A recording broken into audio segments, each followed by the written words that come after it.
अब इस लेसन का सबसे इंपॉर्टेंट वाला टॉपिक, वो टॉपिक जो सबसे ज्यादा बार इस लेसन में से आया हुआ है, सबसे ज्यादा बार जो लेसन में से आया हुआ है वो है RLC सर्किट।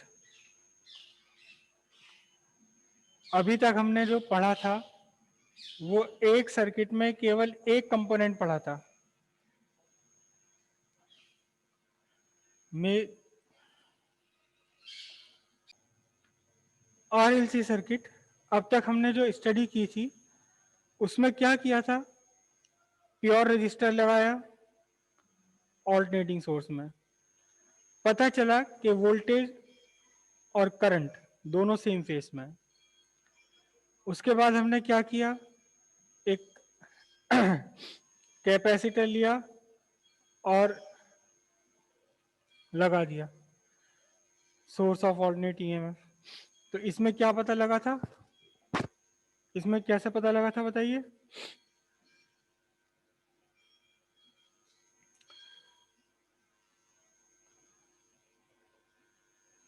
करंट लीड करती है वोल्टेज को, ये VC था तो ये IC, ठीक है। और उसके बाद क्या किया था, प्योर इंडक्टर लगाया और प्योर इंडक्टर के लिए क्या रहा, ये VC है और करंट इसमें लैग कर रहा है वोल्टेज को।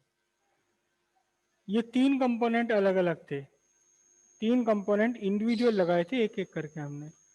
लेकिन जरूरी नहीं है कि सर्किट में केवल एक ही कंपोनेंट आ रहा हो, या फिर जैसे ही पहले भी हमने डिस्कस किया था कि कोई भी रजिस्टर अपने आप में प्योर रजिस्टर नहीं है, कोई भी कैपेसिटर अपने आप में प्योर कैपेसिटर नहीं है, कोई भी इंडक्टर अपने आप में प्योर इंडक्टर नहीं है।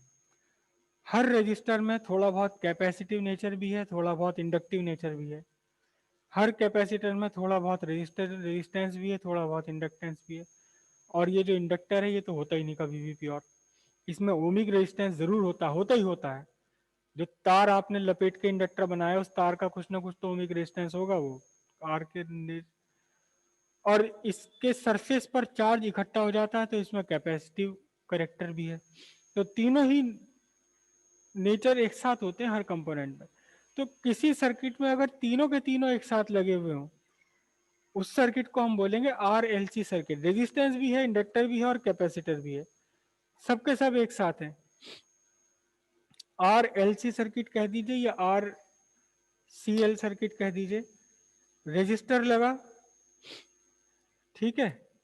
उसके बाद क्या लगा, एक प्योर इंडक्टर लगाया आपने और फिर एक प्योर कैपेसिटर, और इन सबको जोड़ दिया सीरीज में लगा करके। एक source of alternating EMF equal c naught sine omega t. तीनों फिलहाल सीरीज में ले रहे हैं हम, पैरेलल में भी हो सकते हैं, पैरेलल में भी हम इसे ले सकते हैं। फिलहाल हम सीरीज की बात कर रहे हैं, सीरीज है E equal c naught sine omega T. तो रेजिस्टर, अब मैं करंट ले रहा हूं एक साथ, करंट को एक ही जैसे ले रहा हूं। ये करंट है कौन सी, IR, ये करंट है कौन सी, IL, ये करंट है कौन सी, IC। तो करंट और वोल्टेज सेम फेस में है प्योर रजिस्टर में, तो ये आपका बना क्या बोलो, VR। लेकिन इंडक्टर में क्या होता है, करंट लैग करती है तो वोल्टेज क्या करेगा, वोल्टेज करंट से क्या करेगा, वोल्टेज करंट से क्या क्या करेगा, वोल्टेज करंट से लीड कर जाएगा, ये बनेगा VL। यहां वोल्टेज करंट से लैग कर जाएगा, ये बनेगा VC। ध्यान से देखो, मैंने ये वाली चीज बनाई है।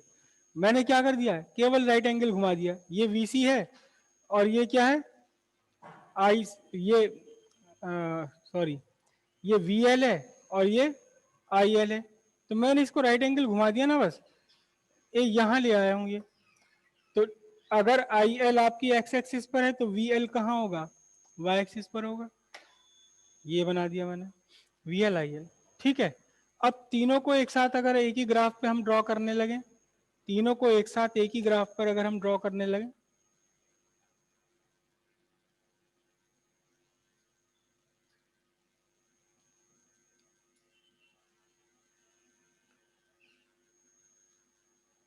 ये लिया है मैंने वी आर, टाइम टी पर कितना फेस होगा, ओमेगा टी, ठीक है। तो फिर आई आर कहाँ होगा, आई आर किससे बनाऊं, रेड से बना देता हूं। आई आर भी आपका यहीं का यहीं है, ये बनी आई आर, ठीक है।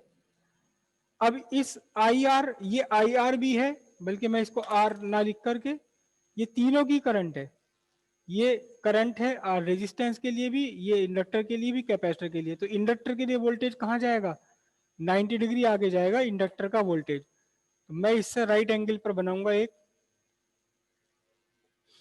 ये बना वी एल, क्या बना ये, वी एल, राइट एंगल पर 90 डिग्री आगे, पूरा का पूरा एक्स एक्सिस के साथ एंगल बनेगा ये omega T plus pi by 2। उसके बाद क्या होगा, अगर मैं बनाऊं ये वीसी, तो वीसी कहाँ है, करंट से 90 डिग्री पीछे, जैसे कि कल भी हमने डिस्कस किया था कि एग्जैक्टली कहाँ आ जाएगा, एग्जैक्टली वीएल के अपोजिट पड़ जाएगा, क्या पड़ेगा, वीसी, क्योंकि वीसी करंट से राइट एंगल पीछे है और वीएल करंट से राइट एंगल आगे है।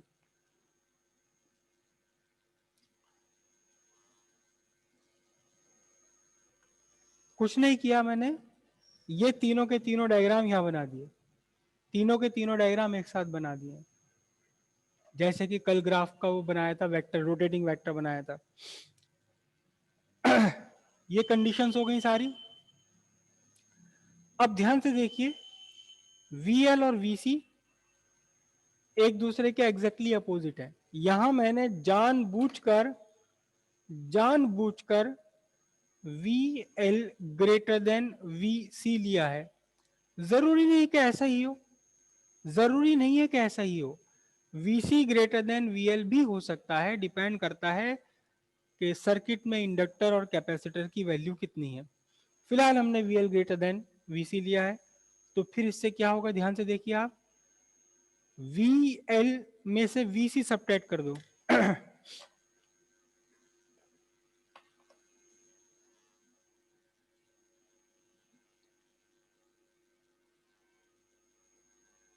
ये वीसी और वीएल के ऊपर इसे उल्टा बना दो, तो यहां तक खत्म हो जाए। और ये बचेगा आपका केवल ये वाला छोटा सा, ये बच गया क्या, this is V L minus V C, ये छोटा सा ब्लैक वाला जो बन गया। अब समझिए आप, दो वोल्टेज हैं एक साथ, दो वेक्टर हैं, एक तो वी आर वेक्टर है और एक वेक्टर है वी एल माइनस वी सी, दोनों एक दूसरे के साथ परपेंडिकुलर है। एक तो वेक्टर ये रहा वी आर और दूसरा वेक्टर है वी एल माइनस वी सी, दोनों एक दूसरे के परपेंडिकुलर है। तो अब इसका रिजल्टेंट फाइंड करने के लिए आपने सिंपली क्या करना होगा, एक रेक्टेंगल ड्रॉ करना होगा। ये मैंने रेक्टेंगल ड्रॉ कर लिया, किसका, किसका रेक्टेंगल बना लिया, वी आर और वी एल माइनस वी सी से। और इस रेक्टेंगल का जो भी डायगोनल बन जाएगा, जो भी डायगोनल बनेगा इस रेक्टेंगल का, this is the resultant voltage.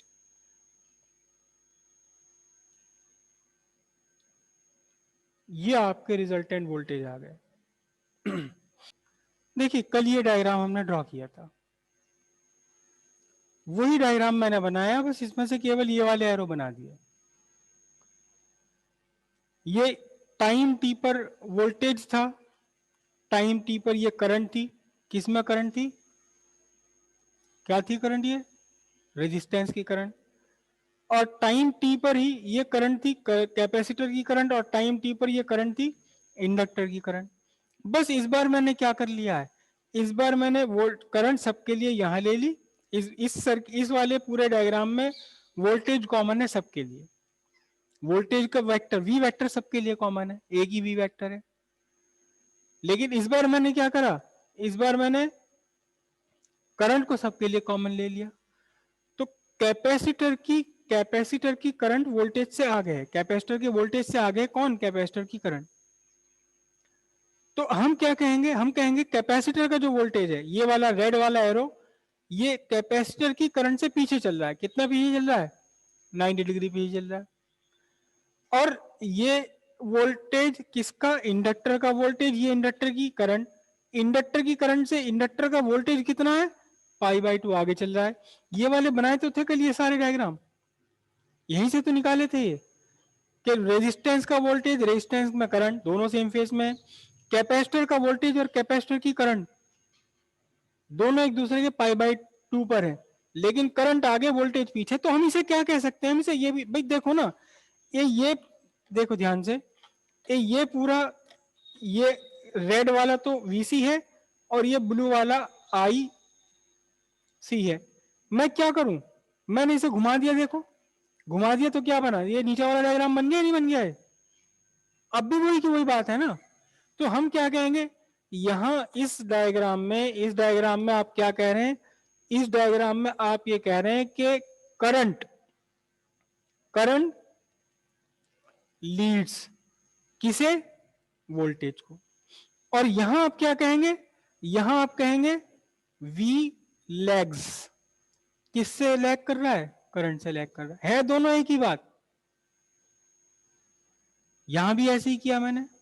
तो अब मैंने ये 3 डायग्राम बना लिए एक साथ, ये वाले 3 डायग्राम एक साथ बना लिए। इंस्टेंट टी पर, टाइम इंस्टेंट टी पर, टाइम इंस्टेंट टी पर मैंने लिया है। तो ये बनी आई और यही बना वोल्टेज, रेजिस्टेंस का वोल्टेज, रेजिस्टेंस की करंट, दोनों बिल्कुल एक दूसरे के साथ चलते हैं, तो एक दूसरे के साथ आ गए। लेकिन वोल्टेज अक्रॉस इंडक्टर लीड करता है π/2 किससे? करंट से। करंट से लीड कर रहा है, मैंने लीड करा दिया। देख फिर से बना देता हूं डायग्राम, फिर से डायग्राम बनाया। तो बहुत इंपॉर्टेंट कंसेप्ट है, बहुत ही इंपॉर्टेंट कंसेप्ट है ये, क्योंकि इसमें से क्वेश्चन आना जरूर है। शायद ही कोई क्वेश्चन पेपर पूरे 10 साल में शायद ही एक आध बार ऐसा हुआ हो जब RLC सर्किट पर क्वेश्चन नहीं आया, चाहे वो डेरिवेशन है चाहे वो न्यूमेरिकल है, RLC सर्किट पर आना ही आना है। ये मैंने बनाई करंट, कॉमन करंट। अब कॉमन करंट मैं क्यों बना रहा हूं? देखो, जब आपका सीरीज कॉम्बिनेशन है तो सीरीज कॉम्बिनेशन में, हालांकि AC सर्किट में हम करंट की डायरेक्शन कभी भी नहीं बनाते हैं, लेकिन फिर भी आपको समझाने के लिए मैं अगर बनाऊं तो सब में करंट बिल्कुल एक जैसी है। सीरीज कॉम्बिनेशन में करंट बिल्कुल एक जैसी रहती है। तो मैंने क्या करा? मैंने करंट को कॉमन ले लिया। यहां पर करंट को कॉमन ले लिया। अब ध्यान से देखना, अब रेजिस्टेंस टाइम टी पर लिया मैंने करंट, ये तो टाइम टी पर कितना है फेस एंगल होगा? ये ओमेगा टी पर करंट चल रही होगी, टाइम टी पर phi is equal to omega T, phase angle omega T. तो अब रेजिस्टेंस का वोल्टेज कहां होगा? रेजिस्टेंस का वोल्टेज वही होता है जहां करंट का वोल्टेज है। ये बन गया आपका VR। इंडक्टर का वोल्टेज कहां होगा? इंडक्टर का वोल्टेज करंट से, जहां भी है, जो भी करंट की इस टाइम फेस है, उस फेस से राइट एंगल आ गया होगा। तो मैं क्या कर रहा हूं? मेरे पास कंपास नहीं है, वो प्रोटेक्टर नहीं है, आईडिया से बना रहा हूं। मैंने देखो राइट एंगल बनाते हुए बना लिया। ये क्या बना लिया? इस बार थोड़ा बड़ा डायग्राम बना देता हूं। ये बना लिया VL, राइट एंगल पर है। किससे राइट एंगल पर है? करंट से राइट एंगल पर है। आप कह दीजिए कि voltage in inductor leads the current by π/2, या कह दीजिए current lags the voltage by π/2। ये VL बन गया। और VC कहां बनेगा? VC लैग कर रहा है करंट से, करंट से पीछे चल रहा है, करंट से पीछे चल रहा है। तो ये आपका बना यहां VC, एग्जैक्टली इसके अपोजिट। ये आपका VC आ गया। जानबूझकर मैंने VC कम बनाया। मैंने सर्किट कैसा ले लिया? मैंने एक ऐसा सर्किट ले लिया है, ये एक ऐसा सर्किट बना लिया जिसमें कि इंडक्टिव रिएक्टेंस XL की value greater than XL is greater than XC। Inductive reactance larger है किससे? कैपेसिटिव रिएक्टेंस से। तो जब मैं इनकी आई से मल्टीप्लाई कर दूंगा दोनों तरफ तो क्या होगा, I XL larger than I XC, I into resistance, current into resistance, current into obstruction क्या होता है, ओम्स लॉ, वी, तो वी एल ग्रेटर देन क्या बन गया, वीसी। ठीक है, मैंने इंडक्टर डोमिनेटिंग सर्किट बना रखा है, तो वी एल का मैग्नीट्यूड लार्जर है, किससे लार्जर है, वीसी से लार्जर है, वी एल का मैग्नीट्यूड लार्जर है, वीसी से लार्जर है। तो अब क्योंकि वीसी और वीएल दोनों एक दूसरे के एग्जैक्टली अपोजिट चल रहे हैं, तो इन दोनों वेक्टर्स को, इन दोनों वेक्टर का सम हम कैसे लेंगे, सिंपल सी बात है, ये वीसी, चलिए पिछले जन्म की थोड़ी सी बात आपको याद करा दूं, हालांकि मुझे बहुत ही ज्यादा गुस्सा आता है, सबसे ज्यादा गुस्सा इसी बात पर आता है कि एक बार जो मैंने सिखा दिया उसको फिर दोबारा सिखाना पड़ता है। ये ए वेक्टर है और ये बी वेक्टर है। ए वेक्टर और बी वेक्टर को मैं कैसे जोड़ूं, सिंपल बात है, पहले ए वेक्टर बनाऊंगा, ए वेक्टर के हेड से जहां भी जैसा भी बनेगा बी वेक्टर बनाऊंगा, ये बी वेक्टर बना, एक दूसरे के अपोजिट है, अपोजिट है तो क्या हुआ, करना पड़ेगा मुझे। अब ये जो बना ये आपका बन गया कौन सा वेक्टर, ये रिजल्टेंट वेक्टर बन गया, तो वही मैंने यहां रिजल्टेंट बना लिया है वही मैंने क्या बना लिया है, रिजल्टेंट। कैसे बनाऊंगा रिजल्टेंट, ए ये मैंने वीसी लिया यहां तक और वीसी को इसके ऊपर बना दिया, ये क्या है, ये वीसी है यहां से यहां तक का। तो अब ये क्या बचा आपके पास, ये लिखेंगे हम VL माइनस VC, क्योंकि निगेटिव में जा रहा VC। अब दो वेक्टर बचे आपके पास, एक वेक्टर बचा VL माइनस VC, दूसरा वेक्टर बचा है VR। अब इन दोनों का रिजल्टेंट लेना, मगर ये तो एक दूसरे के आमने सामने नहीं आ रहे, तो क्या करना पड़ेगा, राइट एंगल लॉ लगाना पड़ेगा, वो सॉरी रेक्टेंगल लॉ लगाना पड़ेगा। रेक्टेंगल लॉ क्या है, या पैरेललोग्राम लॉ, एक पैरेललोग्राम मुझे ड्रॉ करना पड़ेगा, eventually this parallelogram is a rectangle. यहां बाय द वे हमारी खुशकिस्मती है कि ये पैरेललोग्राम क्या बन रहा है, एक रेक्टेंगल बन रहा है। तो ये रेक्टेंगल मैंने ड्रॉ करा, और अब इस रेक्टेंगल का वो डायगोनल जो दोनों वेक्टर के स्टार्टिंग पॉइंट से शुरू हो रहा है, this vector is the resultant vector. कैसा वेक्टर है ये वेक्टर, आपने कैसे बनाया है, VL माइनस VC में ऐड कर दिया, क्या ऐड कर दिया, VR ऐड कर दिया, तो ये आपका नेट रिजल्टेंट वोल्टेज बन गया कितना, V is equal to VL minus VC plus VR। अब ये ओमेगा टी पर है और यहां कुछ और ही हिसाब बन गया, तो मैं कह रहा हूं कि अब ये करंट से, दिस इज करंट, ये जो ब्लैक वाला वेक्टर मैंने बनाया हुआ this is the current vector, ये करंट वेक्टर से फाई पर है, फाई फेस एंगल पर है, करंट से क्या आ गए, फाई फेस एंगल पर आ गए। नाम डाल रहा हूं इसका O, यहां नाम डाल देता हूं P, और ये नाम डाल देता हूं Q। अब कुछ थोड़ा बहुत समझ आया, साक्षी जी कुछ समझ आया, थोड़ा बहुत, कंप्लीट नहीं, कंप्लीट समझ आया, गर्ग साहब,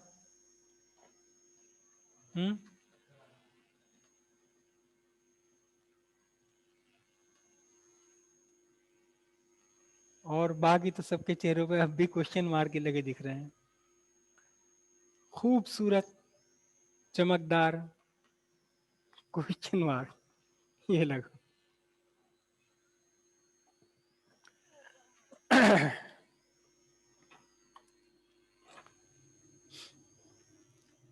अब एक ट्रायंगल बनाइए आपके पास, कौन सा ट्रायंगल बना, OPQ।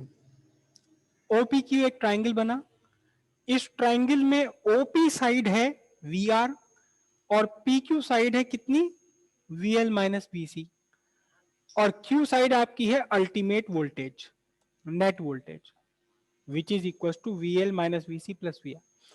तो अब हम ले इस ट्राइंगल में, in triangle OPQ, in triangle OPQ, OPQ triangle में हम लेंगे, देखना बहुत ही प्यारी चीज यहां से निकल कर आएगी, बहुत ही बेहतरीन, बहुत ही शानदार वाली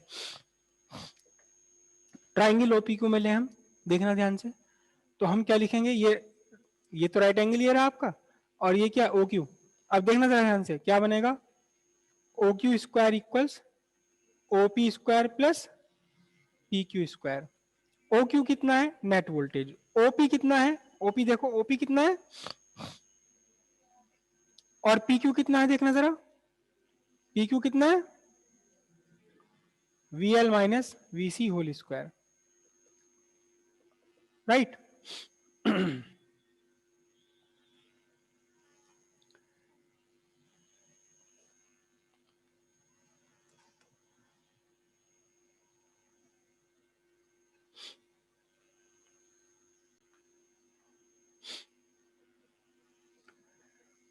वी आर कितना होता है, Ohm's law, I into R whole square. V L कितना होता है, again Ohm's law, I into obstruction offered by inductor which is called, क्या कहलाता है, नाम क्या है इसका, एक्सेल का नाम क्या है, कैपेसिटिव रिएक्टेंस। नहीं नहीं नहीं मावी जी, ये इंडक्टिव रिएक्टेंस है, एक्सेल, एक्सेल इंडक्टिव हाँ रिएक्टेंस। सर मैं भूल गया सर, वो हाँ सर वो एक्स ही हो गए। ओके, ये आपका एक्सी होल स्क्वायर हुआ, ठीक है। अब देखिए सिंपल मैथमेटिक्स है, V square is equal to I square R square, और इसमें से आई स्क्वायर कॉमन ले लूं तो क्या बनेगा, XL minus XC whole square. V square by R square is equal to R square plus XL minus XC whole square, ठीक है। V by I whole square is equal to R square XL minus XC whole square. देखना तो सही, ये तो Ohm's law बन रहा है? तो by Ohm's law V by I क्या रिप्रेजेंट करता है, represent net obstruction in AC, net obstruction represent कर रहा है ये, लेकिन किसका नेट ऑब्स्ट्रक्शन, जो नेट ऑब्स्ट्रक्शन क्रिएट किया है इन तीनों ने मिलकर, तीनों ने मिलकर के जो नेट ऑब्स्ट्रक्शन क्रिएट किया है ये उसे रिप्रेजेंट कर रहा है। By Ohm's law V by I represent the net obstruction in AC, क्या, ऑफर्ड बाय, बोलो, resistor, inductor and capacitor together, सब ने एक साथ मिलकर के जितना ऑब्स्ट्रक्शन ऑफर किया है, and this obstruction is called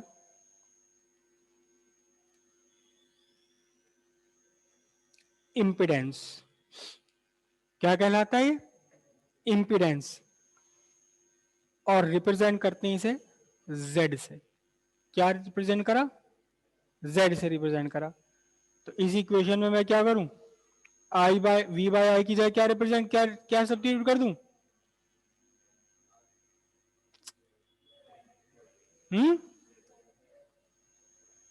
क्यों Z से शुरू करोगे ABCD, उल्टी उल्टी कहानी, ABCD या ZXYZ, ये पूरा का पूरा ऑब्स्ट्रक्शन रिप्रेजेंट कर रहा है, कौन सा obstruction, offered bye all the three components together, this obstruction is called impedance and it is represented by Z। तो फिर अब क्या बना, बहुत ध्यान से देखना, मैं इस V बाय I को रिप्रेजेंट करना पड़ेगा मुझे किससे, Z square equals R square plus XL minus XC whole square, ठीक है। अगर देखें तो ये Z R और एक्सएल माइनस एक्सी, ये तीन, एक तो कंपोनेंट आपका Z, एक कंपोनेंट आर, तीसरा कंपोनेंट एक्सएल माइनस एक्सी, ये तीनों मिलकर क्या बना रहे हैं? एक्सएल माइनस एक्सी तो एक कंपोनेंट, दूसरा कंपोनेंट आर, तीसरा कंपोनेंट जेड, ये तीनों मिलकर क्या बना रहे हैं? ये तीनों मिलकर क्या कर रहे हैं? कैसे हैं तीनों? ये तिगड़ी कैसी कहलाती है? तिगड़ी ये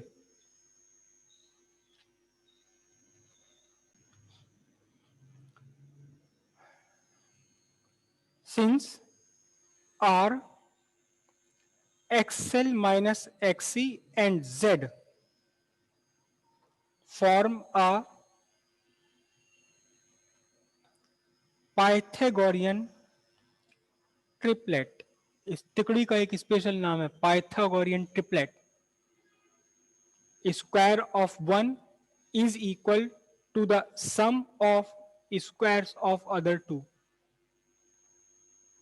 तो फिर हम Z R XL minus XC को एक पाइथागोरस ट्रिपलेट बन रहा है, तो इसे हम राइट ट्राइंगल से रिप्रेजेंट कर सकते हैं, है ना. Hence can be represented as what? As arms of right triangle with Z as hypotenuse. हम इस पूरी तिकड़ी को एक पाइथागोरस, इस पूरी तिकड़ी को हम एक राइट ट्राइंगल से रिप्रेजेंट कर सकते हैं, एक ऐसे राइट ट्राइंगल से जिसमें Z क्या हो? Z हाइपोटेन्यूस हो. आ जाओ करो रिप्रेजेंट. एक ये आर्म मैंने बनाई, इसको ए बी रिप्रेजेंटिंग R. दूसरी arm B C representing what? XL minus XC, दोनों के बीच राइट एंगल. तो तीसरा आर्म रिप्रेजेंट करेगा Z. ठीक है. और अब इस ट्राइंगल का एक बहुत ही प्यारा नाम होता है, बड़े काम का ट्राइंगल है, बड़े काम का ट्राइंगल है, बहुत काम आता है. देखो जरा ध्यान से, एक तो आर्म इसकी रेजिस्टेंस है, दूसरी आर्म क्या है? Reactance. XL minus XC reactance है ना. या तो ये एक्सएल माइनस एक्सी होगा या एक्सी माइनस एक्सएल होगा, दोनों में से कुछ भी हो सकता है, डिपेंड करता है. अगर इंडक्टिव सर्किट है, आपका इंडक्टर बड़ा है तो एक्सएल माइनस एक्सी, अगर कैपेसिटिव सर्किट है तो एक्सी माइनस एक्सएल. ठीक है जी. अब ये पूरा का पूरा रिप्रेजेंट कर रहा है एक हाइपोटेन्यूस पर. क्या चीज है ये? इस हाइपोटेन्यूस को हमने क्या बोला था? इंपीडेंस. तो इस ट्राइंगल का एक बड़ा ही प्यारा नाम रख दिया गया. इस ट्राइंगल का नाम है इंपीडेंस ट्राइंगल. क्या नाम रखा है इसका? इंपीडेंस ट्राइंगल इसका नाम रखा गया. तो आप में से कोई मुझे बता सकता है कि इंपीडेंस ट्राइंगल है क्या? आपके सामने बना हुआ है, कौन बता सकता है कि इंपीडेंस ट्राइंगल है क्या?